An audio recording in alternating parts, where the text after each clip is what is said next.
كشف تقرير حديث لهيئة سلامة الغذاء الأوروبية أن زيت النخيل الذي يكسب النوتيل قوامها اللين المميز ويجعلها قابلة للفرد يمكن أن يسبب في الإصابة بالسرطان أكثر من أي زيت آخر.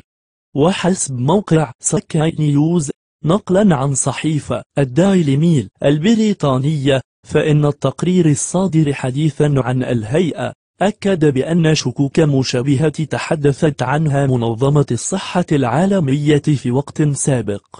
وأضاف الموقع ذاته بأنه وبعد التقرير سارعت شركة فيريرو الإيطالية المصنعة للنوتيلا إلى إنتاج حملة دعائية تركز على أنها تستخدم زيت النخيل في أهم منتج لها بطريقة آمنة.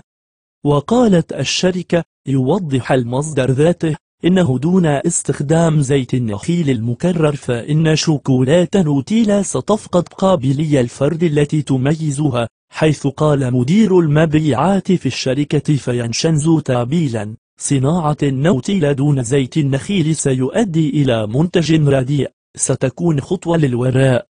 وختم موقع سكاي نيوز في كشفه عن تفاصيل هذا الخبر الصادم بالإشارة إلى أن شركة فيريرو المنتجة لنوتيلا لم تشر إلى حقيقة أن زيت النخيل يعد أرخص أنواع الزيوت، وأن استبداله بزيت آخر أعلى سعرا قد يكلف الشركة بين 8 و22 مليون دولار سنويا.